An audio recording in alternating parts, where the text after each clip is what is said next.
কাটা ঘায়ে যেভাবে লবণ মরিচ দিলে খুব যন্ত্রণা হয় কিন্তু মৃত্যু হয় না, ঠিক এইভাবে কিছু মানুষ আমাকে যন্ত্রণা দিয়েছে, তবে আমারও মৃত্যু হয়নি। হ্যালো এভরিওয়ান, আসসালামু আলাইকুম। সবাই কেমন আছেন? আশা করি সবাই ভালো আছেন, সুস্থ আছেন এবং নিরাপদে আছেন। আলহামদুলিল্লাহ, আমিও বেশ ভালো আছি, সুস্থ আছি। আমি মিশু খাগড়াছড়ি থেকে বলছি। মিশু মনিরা ব্লগে আপনাদের সবাইকে আবারও স্বাগত জানাই। আজকে একদম সকাল সকাল ব্লগটা শুরু করে দিয়েছি। একদম সকালে নাস্তা বানানো থেকে কিন্তু স্টার্ট করে দিয়েছি। তো আজকে সকালে ইচ্ছে হলো একটু রুটি খাই। তো রুটি দিয়ে ভর্তা দিয়ে কিন্তু বেশ মজা করে খাওয়া যায় আর কি। তো এই দিকে কিন্তু আমি রুটিগুলোও বানিয়ে নিয়েছি, একদম ফুলকো ফুলকো রুটি হয়েছিল। আর এই দিকে কিন্তু বেগুন আর সিম একসঙ্গে সিদ্ধ করে তারপর একদম তেলে ভেজে নিয়ে তারপর কিন্তু আমি ভর্তাটা বানাচ্ছি। তো কাঁচা মরিচ একদম তেলে ভেজে, কাঁচা পেঁয়াজ কুচি করে কেটে তো আমি ভর্তাটা একদম সরিষার তেলে একদম কচলে কচলে ভর্তা করে নিয়েছি, এই যে দেখতে পাচ্ছেন। আর এইদিকে কিন্তু একদম লাল আটার রুটি ছিল। তো দেখা যায় কি আমরা মানুষ অভ্যাসের দাস। তো লাল আটার কয়েকদিন খেতে এখন আর সাদা আটা ভালো লাগে না, ময়দাটা যেটা। তো আবার ময়দা খাওয়া কয়েকদিন অভ্যাস হয়ে গেলে তখন লাল আটার খেতে একদম ভালো লাগে না। তো যাই হোক, সকালে নাস্তা করে তারপর কিন্তু আমি রুম ঠুম গুছিয়ে নিচ্ছিলাম।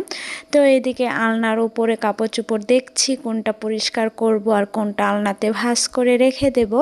তো দেখে শুনে কিন্তু আমি সব কাপড় চোপড় আমি গুছিয়ে নিচ্ছিলাম, আর যেগুলো পরিষ্কার করব ওগুলো কিন্তু ফ্লোরে রেখে দিচ্ছিলাম। তো এই যে দেখতে পাচ্ছেন আমার আলনাটাও প্রায় গোছানো শেষের দিকে।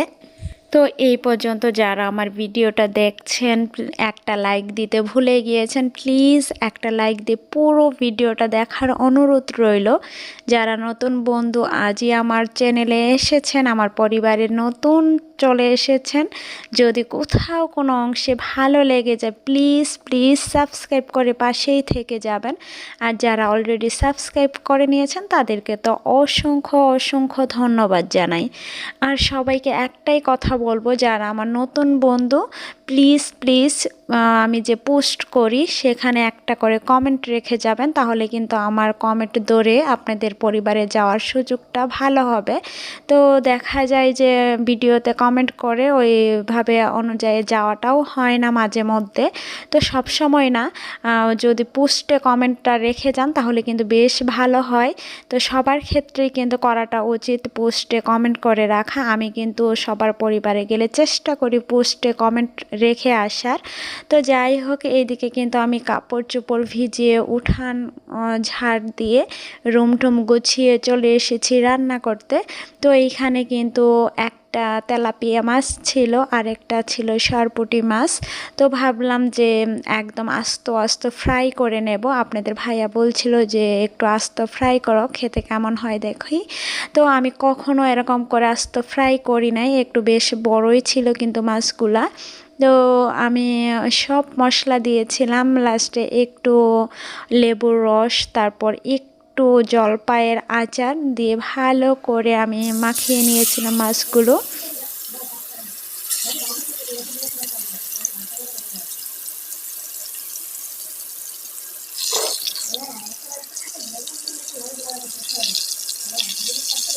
তো আমি কিন্তু একদম তেলে ভেজে নিচ্ছিলাম, দেখুন একদম গাঢ় করে ভেজে নিচ্ছিলাম।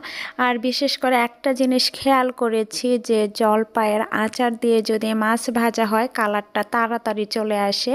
তো আমি কখনো এইভাবে কালার তাড়াতাড়ি চলে আসতে দেখিনি। আমি জলপাইয়ের আচার যেভাবে আমি দিয়েছিলাম তারপর থেকেই দেখি একদম সুন্দর কালার চলে আসে, মনে হচ্ছে যে বারবিকিউ করা এরকম।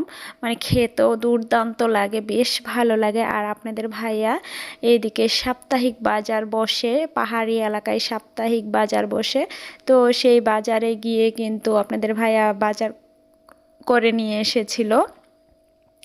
আর এই ভিডিওটা কিন্তু কয়েকদিন আগের ভিডিও। তো এইদিকে কিন্তু আপনাদের ভাইয়া মূলো শাক, তারপর ধনে পাতা, তারপর বেগুন, তারপর কচুরমুখী, তারপর ছিল এইখানে পুঁই, পুঁইয়ের বীজ, মানে পুঁই শাকের বীজ, যেটা মেটে নাকি কি জানি বলে, আমার সঠিক জানা নাই। তো এখানে লেবু লেবু বলছি, এখানে লবণ ছিল, তারপর একটু পাতা শ্যাম্পু ছিল, আদা ছিল, আর এইখানে শুটকি ছিল। তো এগুলো কিন্তু সব বাজার করে নিয়ে এসেছে। আর এইখানে না শনিবারে বাজার বসে, মানে বড় বাজার, যেটা সকালবেলা শনিবারে হাটবার এইখানে।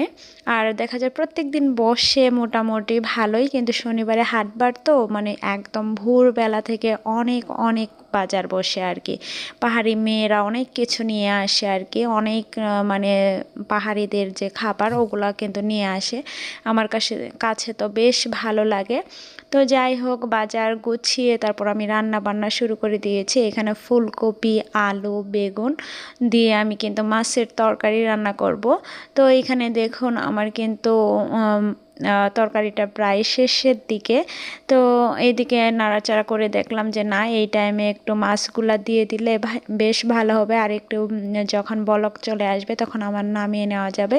এইখানে কিন্তু কিছু পাঙ্গাস মাছ আমি ভালো করে কষিয়ে নিয়েছিলাম, কষিয়ে উঠিয়ে রেখে তারপর কিন্তু আমি তরকারিটা রান্নাটা করে নিচ্ছিলাম আর কি। তো এইদিকে কিন্তু আমার তরকারিটা প্রায় হয়ে এসেছে। তো এই পর্যায়ে কিন্তু আমি ধনে পাতা দিয়ে দিচ্ছিলাম। ধনে পাতা কিন্তু শীতের সময় তরকারিতে দিলে বেশ মজার লাগে, আমার কাছে তো ভীষণ ভালো লাগে। তো এইদিকে কিন্তু আমি ধনে পাতা দিয়ে তারপর হালকা একটু বলক তুলে কিন্তু আমি মাছের ঝোলটা নামিয়ে নিয়েছিলাম। তো আপনাদের দেখিয়ে দিলাম। আর এই পর্যায়ে দেখাচ্ছি আমাদের ফ্রেশে কি দিল। তো আমাদের ফ্রেশে আজ দিয়েছে গরুর মাংস, তারপর দিয়েছিল সিম, আলু, তারপর পেঁয়াজ, তারপর দিয়েছিল একটা ডিম, আর হাফ দিয়েছিল আনারস। তো ওইটি ছিল আমাদের ফ্রেশ। আর এই দিকে আমি চলে এসেছি যে বাজার নিয়ে এসেছে, তো বাজারগুলো যদি গুছিয়ে রেখেছি আর এই শাকগুলা কিন্তু যদি কেটে না রাখি তাহলে দেখা যাবে যে পরের দিন একদম নষ্ট হয়ে যাবে। তো এইদিকে শাকগুলা দেখে যতটা ভালো লাগছিল কিন্তু কাটতে গিয়ে ততটা আর ভালো পাইনি, একদম মানে বাড়তি হয়ে গেছিলো আর কি, একদম কচি ছিল না। তো দেখে কচি মনে হচ্ছিল, আর যেহেতু মূলা চিকন চিকন ছিল ভাবছিলাম যে অনেক ভালো হবে, কিন্তু একদম ভালো ছিল না শাকগুলা। আর মূলা তো একটাও নেওয়া যায়নি, এত ছোটো ছোটো মূলা কিন্তু শিবের মতো হয়ে গেছে, মানে শিকড় যেরকম শক্ত থাকে ওরকম শক্ত হয়ে গিয়েছিল। তো যাই হোক, এদিকে অনেক কষ্ট করে মানে কিছু শাক নিতে পেরেছি, আর অনেক কিছু বাদ পড়ে গিয়েছে দেখতে পাচ্ছেন। এই যে দেখুন, আমি এদিকে মূলাটা ভাঙার চেষ্টা করছি, কোনোভাবেই ভাঙছে না, মানে একদম শিকড় হয়ে গেছে, এত শক্ত হয়ে গেছে আর কি। তো এইদিকে শাকগুলা ভাবলাম ভাজি করে নেই। তো এদিকে শাকগুলা কিন্তু আমি ভাপিয়ে নিয়েছিলাম, ভাপিয়ে নিয়ে তারপর কিন্তু আমি আপনাদের সামনে চলে এসেছিলাম। তো এইদিকে কড়াইতে বেশি করে পেঁয়াজ, বেশি করে রসুন, তারপর দিয়েছিলাম কাঁচা মরিচ, দিয়ে ভালো করে তেলে ভেজে নিচ্ছিলাম। তো বেশি রসুন আর পেঁয়াজ না দিলে শাক ভাজিটা খেতে একদম ভালো লাগে না। তো পেঁয়াজ রসুন বেশি দিলে ভীষণ মজার হয়। আর তারপরেও কিন্তু এই মূলো শাক একটু মানে অন্যরকম ছিল, এর জন্য আরও বেশি করে দিয়েছিলাম। দিয়ে ভালো করে আমি ভাজিটা করে নেব। এই যে দেখুন, একটু হালকা ভেজে তারপর কিন্তু আমি লবণটা দিয়ে থাকি, কারণ শুরুতে যদি লবণ দেওয়া হয় তাহলে কিন্তু অনেক পানি উঠে যায়। তো আমি চাচ্ছিলাম না যে তাড়াতাড়ি পানিটা উঠুক, কারণ আগের পানিটা একটু শুকালে পরে পানি উঠলে কিন্তু তাড়াতাড়ি ভাজিটা হয়ে যায় আর কি। তো আমি কিন্তু লবণটা দিয়ে ভালো করে নেড়েচেড়ে শাকটা ভাজি করে নিয়েছি। এই যে দেখতে পাচ্ছেন শাক ভাজি। তো আজ এই পর্যন্তই, সবার থেকে বিদায় নিচ্ছি। আল্লাহ হাফেজ।